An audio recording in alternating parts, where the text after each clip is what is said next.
Bien, hermanos, vamos a la palabra del Señor. Y les invito a que puedan abrir en Segunda de Crónicas, por favor, capítulo 2. Segunda de Crónicas, capítulo 2, versículo 4. El rey Salomón ya está en escena, ha pedido sabiduría para poder gobernar.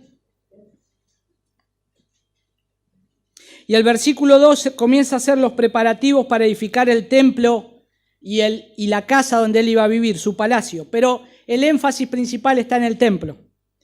Y a partir del versículo 4 dice: He aquí voy a edificar una casa al nombre del Señor mi Dios, para consagrársela, para quemar incienso aromático delante de él, para colocar continuamente el pan de la proposición y para ofrecer holocaustos por la mañana y por la tarde, en los días de reposo, en las lunas nuevas y en las fiestas señaladas del Señor nuestro Dios.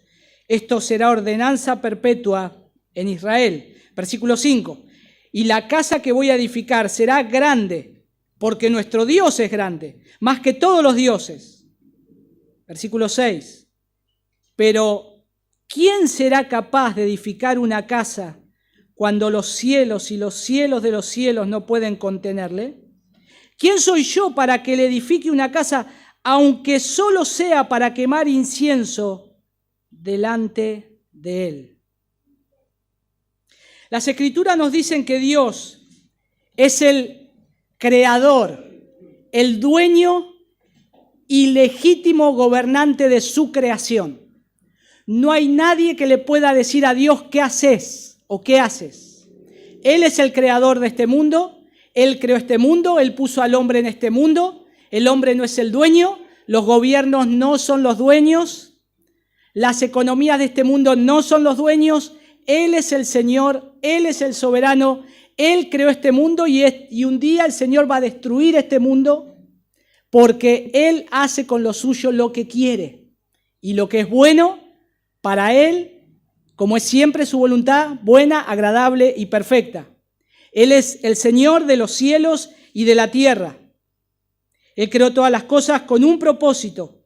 Dios no necesita o no necesitaba crear el universo para llenar un vacío.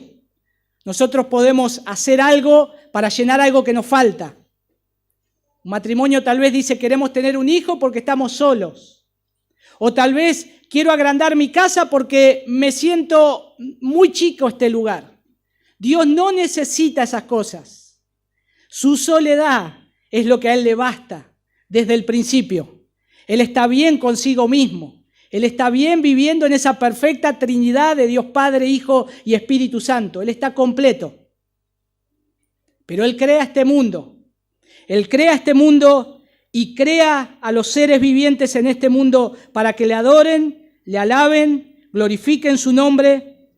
Pero si el Señor creó este mundo y aún en la narrativa bíblica da instrucciones para que sea creado algo, todo esto se debe a que todo es y fue creado para la gloria y el beneplácito de Dios. Cada hombre que nace o mujer que nace, nace con un propósito de alabar y glorificar a Dios, porque Dios le da la vida y porque Dios le permite nacer, punto.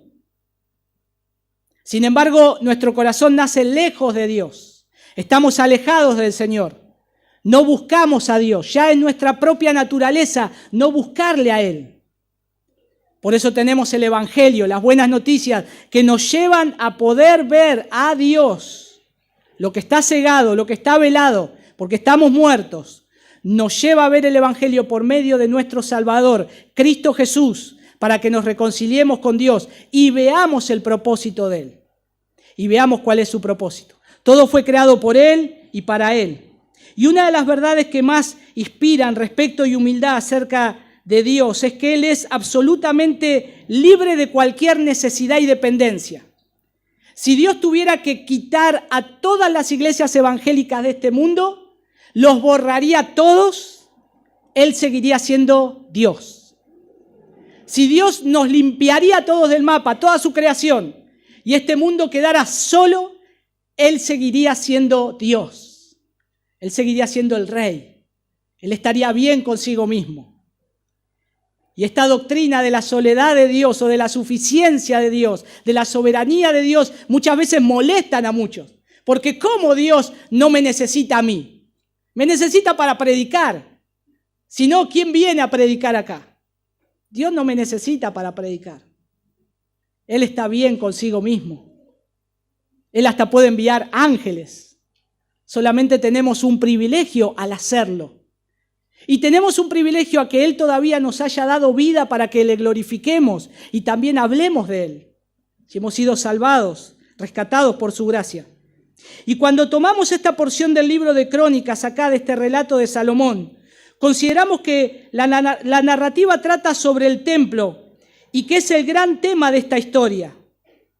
Mientras que el palacio que el mismo Salomón se va a construir está acá, pero también está en otra narrativa, pero no tiene tanta trascendencia como el mismo templo en sí.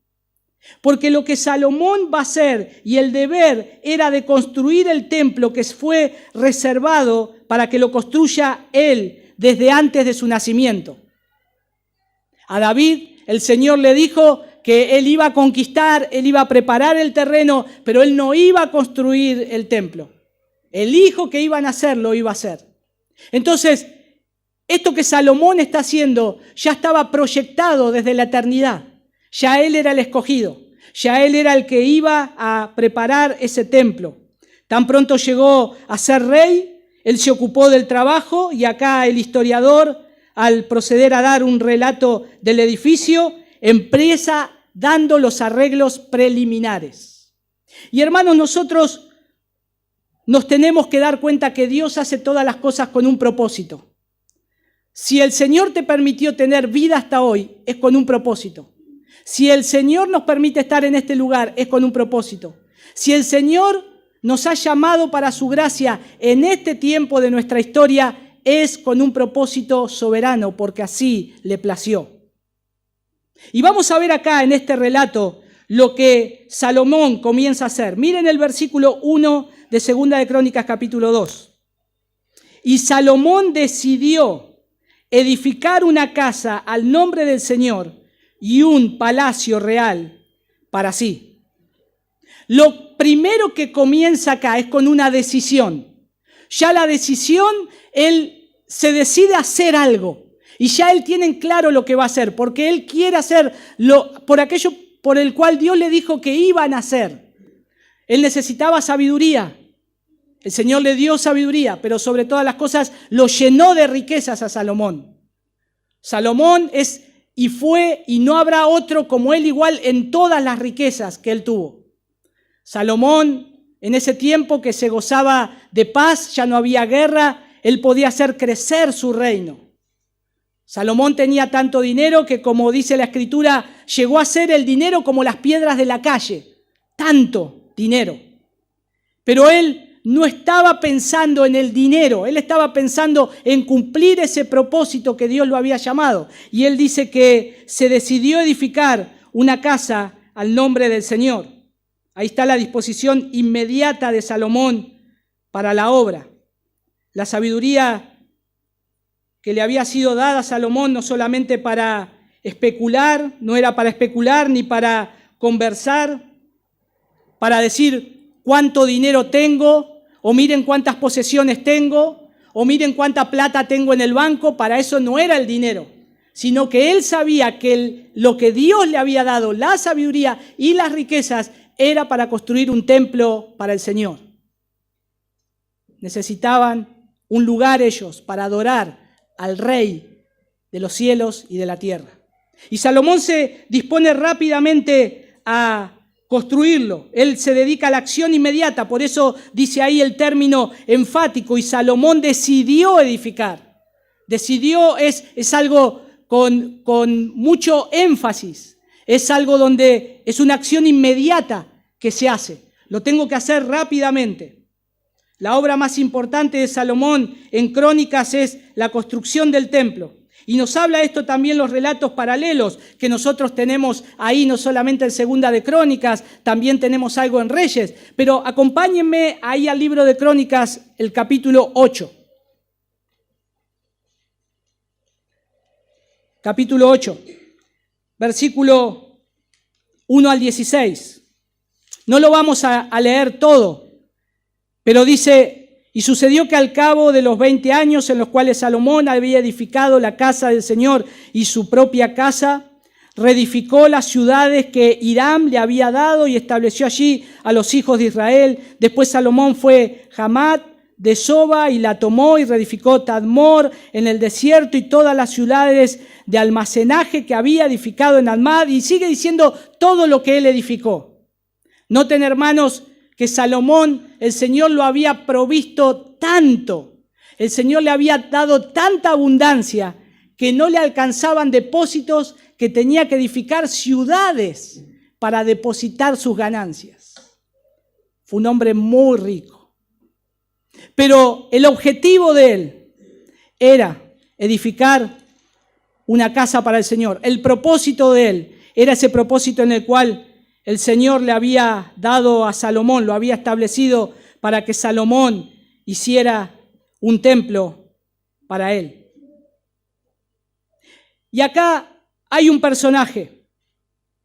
Miren el versículo 3. Entonces, de Segunda de Crónicas. Entonces Salomón envió un mensaje a Hiram, rey de Tiro, diciendo: haz conmigo como hiciste con mi padre David, enviándole cedros para edificarle una casa donde habitar. Acá nos habla que hay un pacto entre Salomón y un hombre llamado Hiram. Este hombre llamado Hiram, su padre David lo conocía, era muy amigo de David, había sido muy allegado a David, tenía un aprecio grande por su padre David, pero ahora él estaba tratando con su hijo. Y su padre David sabía, Hiram, que solo pudo planificar y preparar la obra, juntar materiales y tener el terreno, nada más que eso. Lo que hizo David es guerrear y conquistar, dejarle la tierra lista para que no tenga mayores inconvenientes y tener la tierra para poder escoger un lugar y edificar el templo.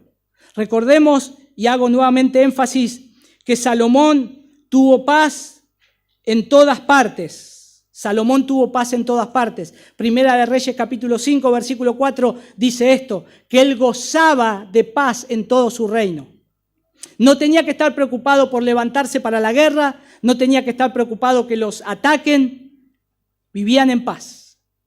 Y en ese contexto Salomón ahora decide construir el templo. Y rápidamente envía un mensaje Salomón al rey de Tiro, Hiram, que había sido amigo de su padre David. Y al emprender el negocio, Salomón basa su petición a los de Tiro o a los de Tiria, podríamos decir, en dos fundamentos básicamente, dos fundamentos. El primero de ellos, el templo que él se proponía edificar tenía que ser edificio sólido y permanente, porque él dijo que el culto tenía que ser llevado a perpetuidad. No podía ser algo más o menos construido. No podía hacer algo que sea de baja calidad. Él dijo, tiene que ser algo estable porque va a continuar a perpetuidad. Por lo tanto, los materiales empleados tenían que ser de calidad más duradera. Miren el versículo 2 de Segunda de Crónicas. Salomón designa a 70.000 hombres para llevar cargas. Nosotros para sacar tierra de este lugar eran 2 con una carretilla. Acá Salomón tenía 70.000 para llevar cargas, 80.000 para labrar piedra en los montes y 3.600 para dirigirlos, tipo capataces. Pero ya la obra estaba en marcha, ya se había puesto en marcha, pero ahora él habla con este rey de Tiro y le pide un favor, versículo 3, haz conmigo como hiciste con mi padre David, enviándole cedros para edificarle una casa donde habitar.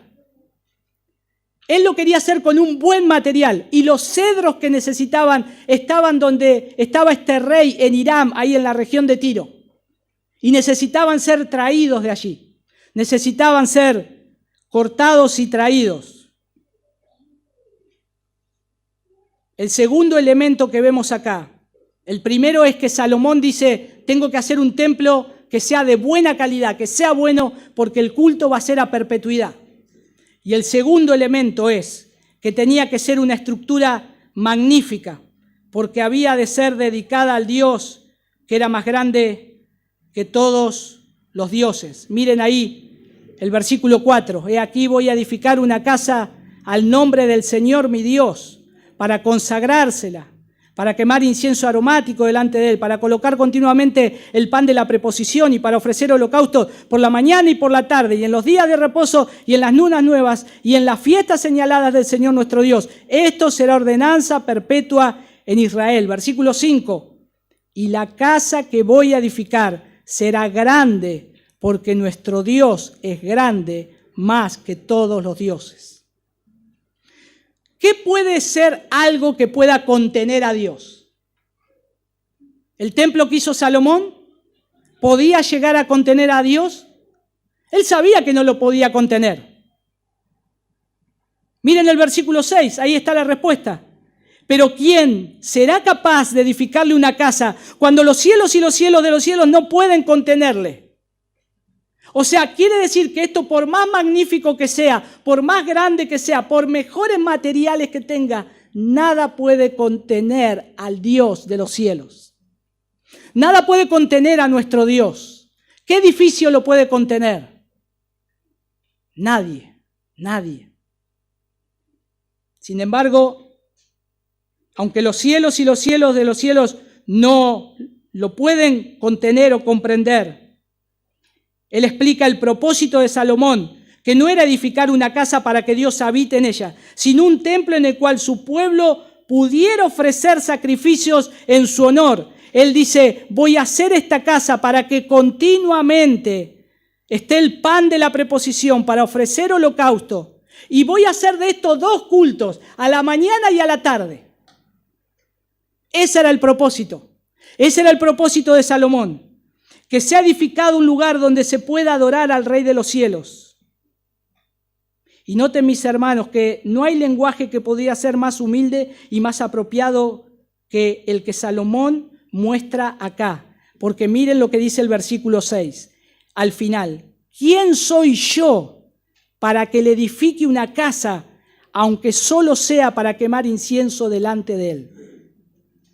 Es como que Salomón estaba diciendo, yo estoy haciendo todo esto, pero no lo estoy haciendo para mí. Lo estoy haciendo para que se haga algo, para que se ofrezca sacrificios, holocaustos, que no lo voy a hacer yo. Lo van a hacer los sacerdotes y lo van a hacer los levitas. Es como que esta casa es para que ellos trabajen y el pueblo adore también. Por eso él dice, ¿quién soy yo?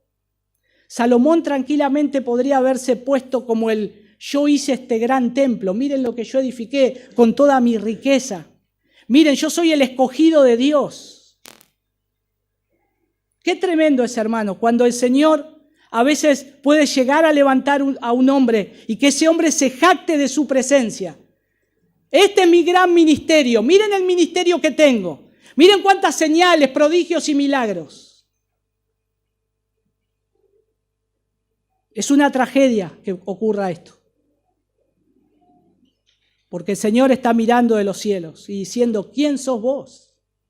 Salomón no atrevió a decir, este soy yo, el gran Salomón.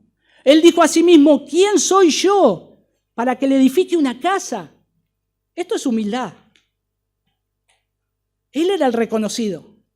Cuando venían a él, le traían a él los regalos por la sabiduría que Dios le había dado. Y ahora este rey de Hiram, conociendo quién era Salomón, también está ansioso de ser su proveedor. Podríamos decir que este Hiram era como un gran Shili o un gran Kodimak, pero mucho más. Y ahora tenía un cliente de lujo, porque se hizo un arreglo ahí. Salomón le dijo, yo te voy a pagar. Y no solamente a vos, sino a todos los que trabajan con vos. Y a toda tu casa también. Con lo que Salomón le podía proveer, este hombre podía vivir, él y toda su familia, tranquilamente. Entonces, imagínense, estaba súper contento. Y bueno, empiezan las negociaciones entre Salomón y el rey de Tiro. Esto está en los versículos 7 y 10. Miren, dice versículo 7, ahora pues, envíame un hombre diestro para trabajar en oro, en plata, en bronce, en hierro y en material de púrpura, carmesí, violeta, que sepa hacer grabados para trabajar con los expertos que tengo en Judá y en Jerusalén, y los cuales mi padre David proveyó. O sea, Salomón necesitaba mano de obra especializada. Entre todos los que tenía, no había alguien que trabaje el oro. Pero él dijo, él sabía, vos tenés hombres, Hiram, que trabajan bien el oro. Y hacen esculturas de oro. Y hacen moldes para el templo de oro, como ningún otro. Mandámelos. Hiram, por supuesto que se los iba a mandar. Se lo iba a mandar. Aunque sea su mejor hombre, se lo iba a mandar para trabajar. Miren versículo 8. Sigue el mangazo de Salomón. Envíame también del Líbano madera de cedro, ciprés y sándalo, porque yo sé que tus siervos saben cortar la madera del Líbano, y aquí mis siervos trabajarán con tus siervos, para que me preparen madera en abundancia, porque la casa que voy a edificar será grande y maravillosa. Y ahí están todas las negociaciones, la mano de obra que necesita, el material que necesita. Hiram enseguida le dice, ya te lo mando a cortar. Es más, ya voy a hacer las balsas para que pueda ir todo el material atravesando el río para que llegue lo más rápido posible.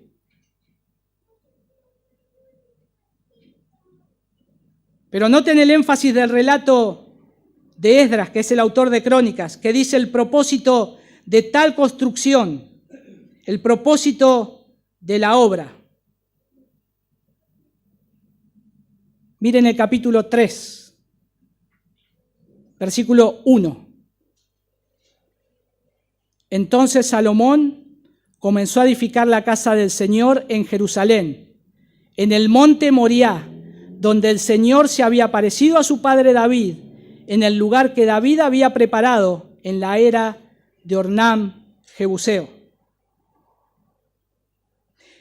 El propósito de la obra era para adorar y exaltar el nombre de Dios para siempre, y ese era un lugar especial. No solamente donde David, el Señor, se le había aparecido. ¿Qué pasó en el monte Moriah con un hombre llamado Abraham y su hijo?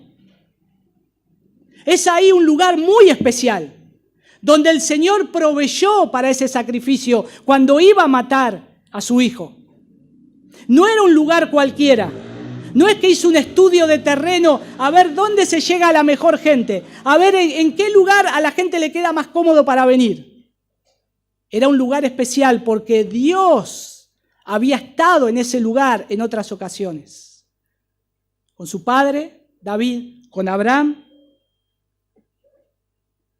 Y sabía Salomón que ese lugar Dios iba a proveer todo lo necesario.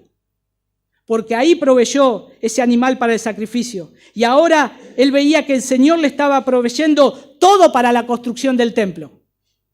Tenía buenos materiales. Tenía buenos hombres que trabajaban todos esos buenos materiales. Tenía paz en todo el territorio. Tenía todo el dinero que necesitaba. Era la provisión de Dios. Era la provisión de Dios. Tenía la sabiduría que Dios le había prometido. Y el propósito del templo con sus ritos de sacrificio aquí continúan jugando un papel vital en el progreso de la historia de la salvación. Porque el enfoque complementario de la dinastía davídica de David promueven esperanza para el eventual cumplimiento de la promesa mesiánica. Esto es algo que el Señor ahora estaba haciendo, pero todo esto apuntaba a algo mucho mejor que iba a venir más adelante. Esto no es todo, va a venir algo mucho mejor más adelante. El templo no es todo, el templo físico no es todo, sino que apunta a la promesa del Mesías Salvador, de un Mesías. Y noten el versículo 4. Salomón le dice a Hiram el propósito para colocar continuamente el pan de la preposición, etc. Pero el versículo 5 dice, ¿cómo será la casa? Grande, porque Dios es grande. Fíjense la convicción de Salomón. Y él obra por convicción. Porque él está convencido de que tiene que hacer un lugar grande porque Dios es grande. Y esto es convicción, hermanos. Esta es convicción que tenemos que tener cada uno de nosotros. Si Dios es grande, ¿por qué dudamos de tantas cosas? Si nuestro Dios es soberano, ¿por qué dudamos muchas veces de su soberanía? Si nuestro Dios es todopoderoso, ¿por qué caminamos o oramos o pedimos como si Él no lo fuera? Salomón tenía convicción de hacer algo porque conocía a su Dios. El pueblo que conoce a su Dios se esforzará y actuará. Si tenemos un Dios grande, andemos como hijos de ese Dios grande. Y no estoy hablando de que tenemos que tener riquezas ni nada de eso, sino de tener fe en el Señor, de creer en Él. Pero el versículo 6 se pone a pensar ahí lo que está diciendo y hace pensar a otros también, porque Dios no habita en templos hechos de manos de hombres, como Pablo, ¿se acuerdan en Hechos capítulo 17, versículo 24, cuando va a predicar a Atenas? Dios dice, no habita en templos hechos por manos de hombres, porque no lo puede contener un lugar, porque los cielos y los cielos de los cielos no lo pueden contener. Ahora Él va a edificar una casa para conveniencia. ¿Para conveniencia de quién? ¿De Él? No, Él va a edificar una casa para conveniencia de los sacerdotes que necesitan un lugar para sacrificar y del pueblo que tenía que tener esa comunión con Dios. Eso que Él está haciendo no es para Él mismo, sino que es para otros. Y se considera a sí mismo, como dijimos, siendo indigno de honor. Pero acá están las palabras de Hiram. Miren, Hiram estaba tan feliz de todas las ganancias que iba a obtener, de todo lo que le estaba vendiendo. Acá esto es comercio exterior, ¿no? Para aquellos que piensan, esto es comercio exterior. Hay alguien que necesita algo y hay un negocio entre Salomón y Hiram. Pero Hiram, no sé si será porque Hiram estaba tan contento por todas las ganancias, por todo lo que iba a obtener, por todo el acuerdo que había llegado con Salomón, que él utiliza unas palabras que están escritas en nuestras Biblias. No sé si habrá sido porque estaba contento, pero yo sé que están escritas acá porque fueron inspiradas por el Espíritu Santo. Miren lo que dijo Hiram en el versículo 11 de Segunda de Crónicas. Entonces Hiram, rey de Tiro, respondió en una carta que envió a Salomón: por cuanto el Señor ama a su pueblo, te ha hecho rey sobre ellos. Y añadió Hiram: bendito sea el Señor, Dios de Israel, que ha hecho los cielos y la tierra, que ha dado al rey David un hijo sabio, dotado de prudencia y entendimiento, que edificará una casa para el Señor y un palacio real para sí. Noten que las palabras de este hombre son palabras de adoración a Dios. No sé si realmente estaba convencido de lo que decía, pero lo que estaba diciendo era una verdad. Este es el Rey de los cielos. Porque lo que está diciendo en resumen, este versículo 11, hermanos, dice que Jehová es un Dios personal que ama, que ama. Lo que dice este versículo 11 es que Salomón es rey por voluntad divina. No porque vos te pusiste rey, sino porque Dios te escogió. Lo otro es que reconoce que Jehová es único, es creador de todo. Y después exalta las virtudes de Salomón que fueron dadas por Dios. Todo esto en un solo versículo, dicho por la boca de un hombre que está viendo la mano y la provisión del Señor. Salomón era consciente de que una casa hecha por manos de hombres jamás podría contener a Dios con toda su gloria. Y vayamos, hermanos, a pensar ahora en esto. El hecho de que Cristo vino a este mundo. Cuando Cristo vino a este mundo, como dice Juan, capítulo 1, versículo 14, dice que vimos la gloria de Dios. Gloria del unigénito del Padre, lleno de gracia y de verdad. La palabra que está utilizando acá en Juan, capítulo 1, versículo 14, si quieren lo pueden buscar. Dice, y aquel verbo fue hecho carne y habitó entre nosotros y vimos su gloria, gloria como del unigénito del Padre, lleno de gracia y de verdad. Lo que nosotros estamos viendo en esta porción de la Escritura es que el mismo Dios, el Dios que creó los cielos, el Dios que creó la tierra, es el mismo Dios que ahora se había encarnado, ahora estaba caminando entre los hombres y ahora tenemos la presencia de Dios viéndola con nuestros ojos. Juan dice ahí, el verbo se tabernaculizó, hizo un tabernáculo, el tabernáculo del antiguo pacto, el tabernáculo del Antiguo Testamento, donde descendía la presencia de Dios. Ahora, dice Juan, lo tienen caminando entre ustedes. Esa gloria que el templo no puede llenar, esa gloria que no lo puede contener un lugar físico, ahora es contenida por un hombre de carne y huesos y se llama Jesús.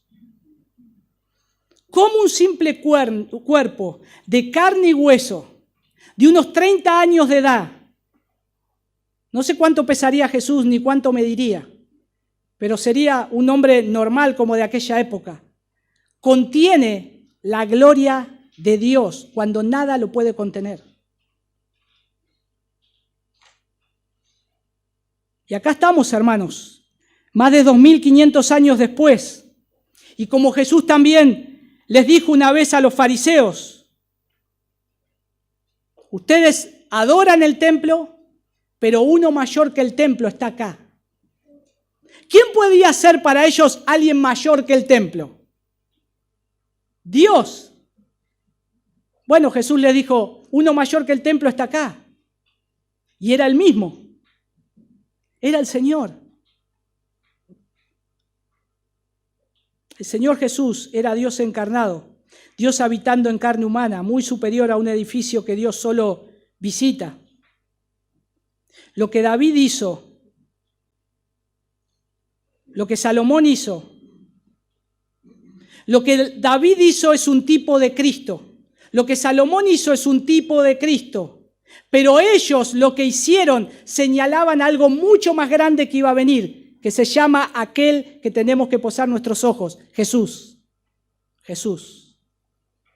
El Verbo encarnado, el Rey perfecto que iba a venir. El templo ese que no podía contener al Dios infinito y exaltado, estaba contenido en el Dios hombre hecho carne habitando entre nosotros. La presencia que llenó ese templo hecho por manos humanas, ahora está encarnado en la deidad de Jesucristo y ahora Jesús está entre nosotros resucitado.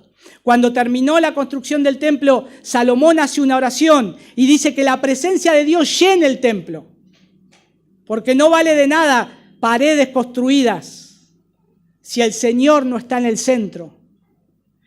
Y hermanos, quiero concluir con esto, que este nuevo lugar que el Señor nos da no puede contener a Dios. No hay lugar que podamos llegar a tener que pueda contener a Dios. Salomón hizo el templo más espectacular de toda la historia y dijo, no puedo contener a Dios. ¿Qué lugar puede contener a Dios? No puede contener a Dios. El Señor nos lo dio para dar gloria a su nombre y exaltar a su Hijo Jesús. El Señor nos dio este lugar para que nosotros hagamos lo que Salomón hizo, que sea un lugar donde otros puedan venir a conocer a Cristo. No que un ministerio sea conocido, no que sea un pastor conocido o que sean músicos conocidos, sino que el centro sea Cristo y que la gente venga para buscar a Jesús, que quieran ver a Jesús. Es por eso que nosotros estamos acá y Dios nos ha traído a este lugar con ese propósito. Si nos ha traído en este propósito de la historia que ya estaba escrito en la eternidad, como pasó con Salomón, entonces nosotros tenemos que ponernos bajo la mano del Señor para no cometer ninguna tontería y decir, Señor, vos sos el centro de este lugar, que tu nombre sea exaltado en este lugar, que tu nombre sea glorificado. Este lugar está hecho para que tu nombre sea grande en este barrio, en esta ciudad, en esta nación. Mis hermanos, cada cosa que se hizo acá es para la gloria de Dios. Y todo lo que se va a seguir haciendo es para la gloria de Dios. Cada clavo que se pone en la pared para la gloria de Dios. Cada zanja que se abra es para la gloria de Dios, para que su nombre sea exaltado. Y no venga la gente a decir, qué lindo que quedó este lugar. Bueno, lo pueden decir, porque quedó lindo, pero no es el fin y el propósito. Queremos que realmente veas a Cristo y que digas, Cristo es más precioso que cualquier lugar que se pueda hacer. Cristo es más exaltado que cualquier edificio que puede quedar con los mejores materiales, los más caros, con la mejor mano de obra. Pero Él es el centro, Jesús es el centro y Él tiene que ser exaltado. Nosotros estamos acá para ese propósito. Y a los niños que están acá, a nuestros hijos, cuando ya nosotros no estemos más, este es el propósito. Que Cristo sea exaltado. Niños, no se olviden que Él es digno de cada gota de nuestra sangre. Acá han trabajado hombres y van a pensar que esos hombres clavaron una pala en este lugar para que el nombre de Dios sea exaltado y que cuando no estemos más, no se olviden de esto. Tal vez estaremos gozándonos con el Señor, pero el propósito de este lugar tiene que seguir siendo el mismo, que el Cordero tiene que ser exaltado porque nos salvó. Oremos, hermanos.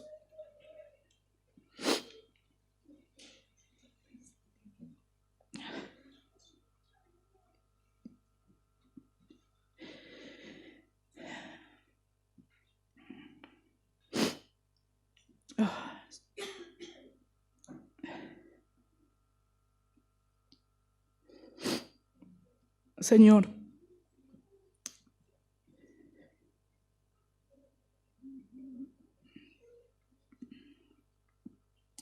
tú eres digno, Padre. Si estamos acá, Señor, es por tu gracia y tu gran amor.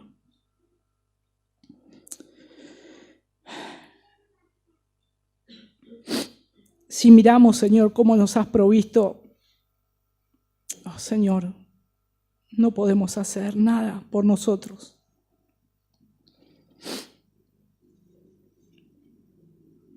Ayúdanos a serte fiel a medida que van pasando los años. Que tu nombre sea glorificado en este lugar, Señor. Que tu presencia se sienta en este lugar cada vez que abrimos tu palabra, Señor.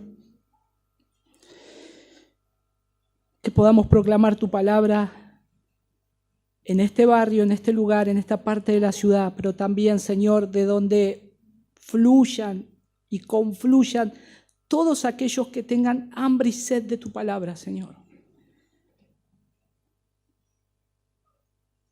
Ya tenemos abierto este lugar, Señor. Llénalo con tu presencia. Llénalo, Señor. Queremos sentirte. Queremos sentirte cada día, Señor. Y gracias, nuestro Dios, por ser un Dios tan bueno y tan fiel, por proveernos tu palabra, que es lo principal. Síguenos dando sabiduría para crecer en tu gracia cada día. Y gracias nuevamente. En el nombre de tu Hijo Jesús. Amén.